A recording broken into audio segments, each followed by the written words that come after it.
Boa noite, pessoal. Hoje são 2 de fevereiro de 2026. Sou Jefferson dos Reis, sou gerontólogo, graduando em neuropsicologia, especialista em neuropsicanálise e também especialista também em NR1, biopsicossocial, terapia empresarial, tá certo? Nós vamos dar continuidade aqui nessa série de vídeos que nós estamos fazendo nesses últimos dias. Nós estamos indo para o sétimo vídeo. Eu pensei que ia ficar menor, mas não vai ficar. Provavelmente eu vou ter que fazer outros vídeos. Mas o mais importante é nós continuarmos esse entendimento, porque é importante nós entendermos que a partir do dia 25 agora de maio de 2026, será implantado nas empresas a NR1 biopsicossocial, não somente agora com riscos físicos e químicos, mas os riscos psicossociais ou biopsicossociais, referente tanto à questão física quanto à questão psicológica. Só dá uma olhadinha nos vídeos anteriores que você vai ter aí a ideia do que realmente nós estamos aí tentando transmitir. A lei ou a portaria é a 1419/24, ou seja, foi criada em 2024, teve um tempo de 2 anos de adaptação, onde as empresas tiveram oportunidade de fazer a implantação, fazer um mapa de risco, de tomar pé da situação para treinar suas equipes, para assim então, a partir de agora, maio, está valendo. Como eu tenho dito, não é somente um ônus, não é ônus para as empresas, né? Não é para onerar empresas, mas é para poder trazer um ambiente mais equilibrado para o meio laboral, tá certo? Porque as doenças psicossomáticas têm sido assim de grande preocupação por parte dos governos mundiais, e agora vamos falar em termos de governo do Brasil, né? Porque a demanda tem sido muito alta em número de afastamentos por doenças psicossomáticas ou transtornos adquiridos no meio laboral. Já digo, como eu tenho dito em outros vídeos, que esse vídeo não tem nada a ver, não é de cunho político e nem partidário. É de cunho a entendermos que existe uma demanda e aonde a saúde mental e emocional do ser humano é importante. A lei veio para poder cuidar desse aspecto. Então, não tem cunho partidário, não tem cunho político, mas sim de cuidado humanizado com o ser humano trabalhador no seu ambiente laboral. Já falamos sobre várias situações. Hoje eu quero ser específico, vou continuar falando sobre os transtornos adquiridos ou possíveis transtornos adquiridos no meio laboral. Vou continuar falando, né? Falei aí sobre burnout, no último vídeo eu falei sobre burnout. Vou falar agora sobre a problemática do assédio sexual e logo após, se não for nesse vídeo vai ser no outro, vou estar falando sobre borderline, tá certo? Mas agora eu quero falar sobre a questão assédio sexual. A NR1 biopsicossocial trata de assédio moral e assédio sexual, tá bom? Então, entre outras questões, mas essas são as principais. Então, nós temos feito um trabalho aqui de tal forma que a gente tem lido e interpretado o propósito da lei para que fique claro e sempre dizendo para os empresários, principalmente, que a intenção é trazer melhor equilíbrio ao meio laboral e nada mais, tá certo? Então vamos logo, porque demora às vezes, faz com que a gente perca o tempo que nós temos aqui, o tempo hábil, né, do vídeo, para que a gente possa, para não ficar muito extenso, tá bom? Vamos lá, a questão. Assédio sexual, especialmente no ambiente de trabalho, é uma forma de violência que gera sérios problemas psicossociais e de saúde física e mental para as vítimas. Essa humilhação ou essa prática configura em perseguição e humilhação, frequentemente resultando em afastamentos do trabalho, depressão, ansiedade ou transtornos graves. Vamos lá. A questão aqui é muito séria e é muito objetiva. O que está dizendo aqui?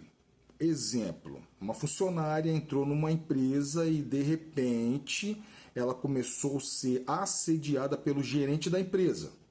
O gerente da empresa sempre tem a intenção de colocar funcionárias específicas e em locais específicos para que, com o passar do tempo, alcance intimidade com essa funcionária e, através dessa intimidade, dessa insistência, consiga romper a barreira da sua intimidade e, assim, ter acesso à sua intimidade, à sua sexualidade. Essa é a grande verdade, entendeu? Sem panos quentes. Então, o que acontece?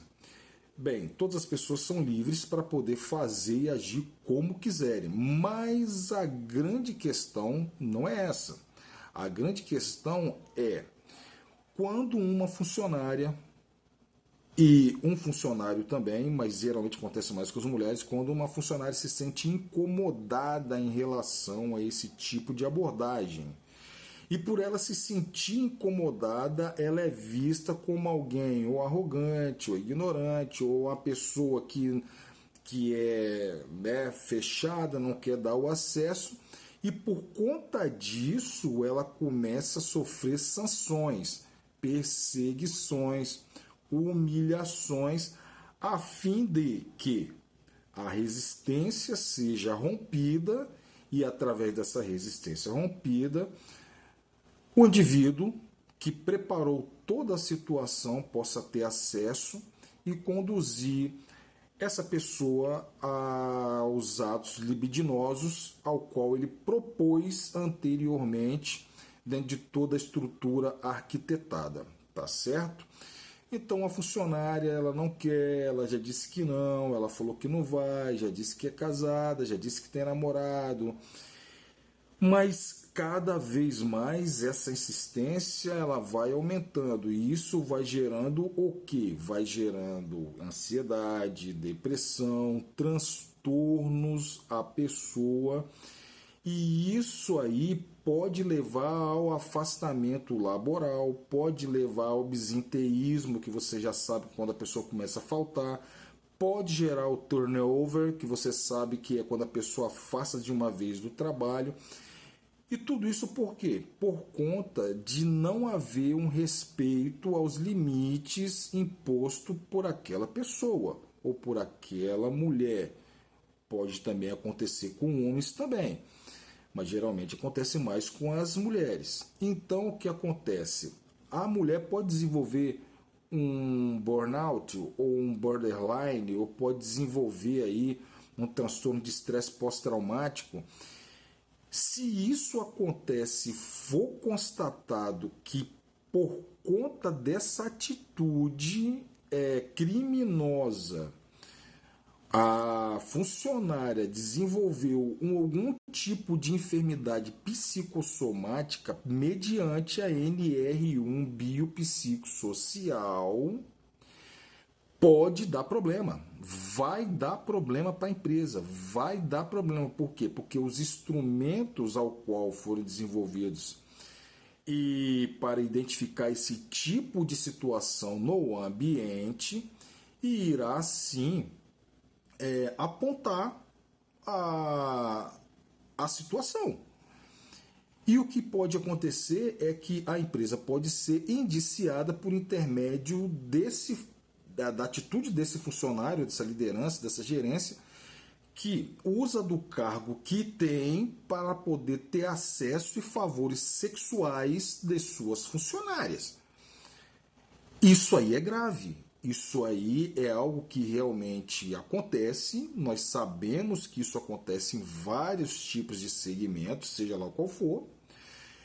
E a NR biopsicossocial vem em defesa dessas vítimas para que seja impedido que esses tipos de situações sejam desenvolvidas. A funcionária ela não está na empresa para oferecer favores sexuais aos seus patrões, gerentes ou até colegas de trabalho. Ela está ali para poder desenvolver um trabalho de autossustentação ou de sustentação da sua família, às vezes até arrimo de família. E muitas das vezes, por conta da insistência, algumas acabam cedendo para não perder a vantagem de ter o sustento no final do mês garantido.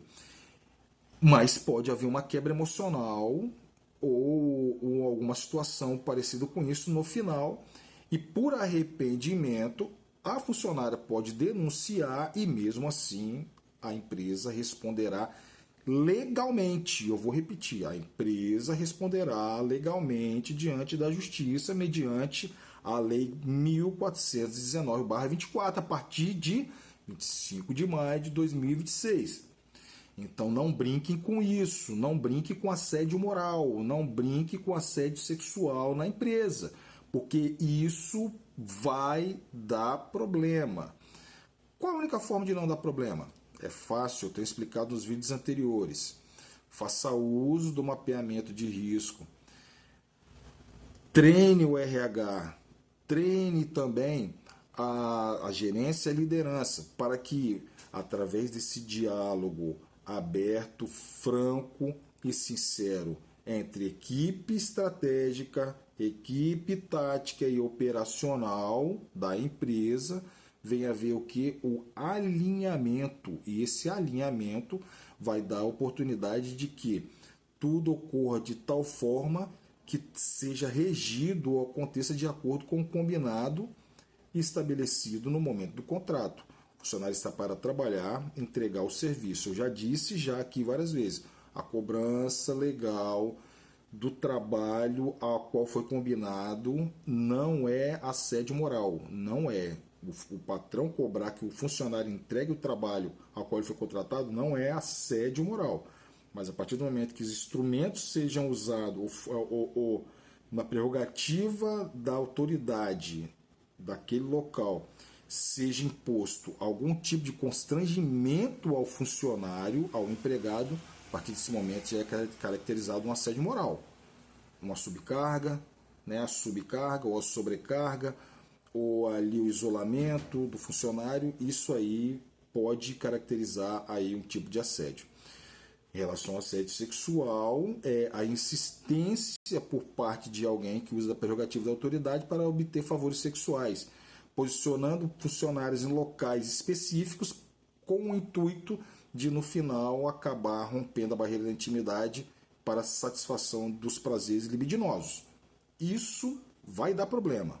Se isso tem acontecido, ou se você sabe que acontece, você é líder, você é dono de empresa, é melhor você conversar com a sua liderança, trazer o assunto de forma aberta à empresa, para que o quê? Ao invés de uma situação dessa que pode chegar até o Ministério Público Federal ou estadual, venha muito pelo contrário, a empresa está colocada em uma situação de empresa inclusiva e defensora dos direitos humanos do cidadão e também do empregado, no caso aqui da empregada que está talvez sendo sujeita a esse tipo de situação, tá bom? Vamos lá. Quais as consequências psicológicas dessa situação do assédio sexual no meio laboral? Qual é? Vamos lá. Consequências psicológicas. Transtornos mentais. Depressão, ansiedade generalizada, transtorno do estresse pós-traumático, crise de pânico e esgotamento emocional. A mulher não quer. A mulher está ali para trabalhar. Ela não está ali para poder servir favores sexuais. Mas ela está pressionada por conta ela precisa do trabalho também. Então ela está na faca de dois gumes. Ela está entre ceder ao desejo sexual do patrão ou do colega, ou perder o emprego. Então é uma questão que pode trazer confusão mental, pode trazer estresse emocional, e a pessoa pode acabar caindo no absenteísmo, no turnover, e vai acabar para no INSS. Isso tudo vai dar problema juntamente ao Ministério Público. Isso vai dar problema junto ao Ministério Público, através da denúncia. É de se pensar ou não é? A NR1 biopsicossocial é uma bobagem. Não é. Você vai ver que não é bobagem quando você estiver sentado diante de um juiz. Aí você vai ver que não é bobagem. mas também você vai ver que não é bobagem a partir do momento que você lê a lei, entender a sua perspectiva, ser uma empresa inclusiva, ser um patrão inclusivo, ser um funcionário inclusivo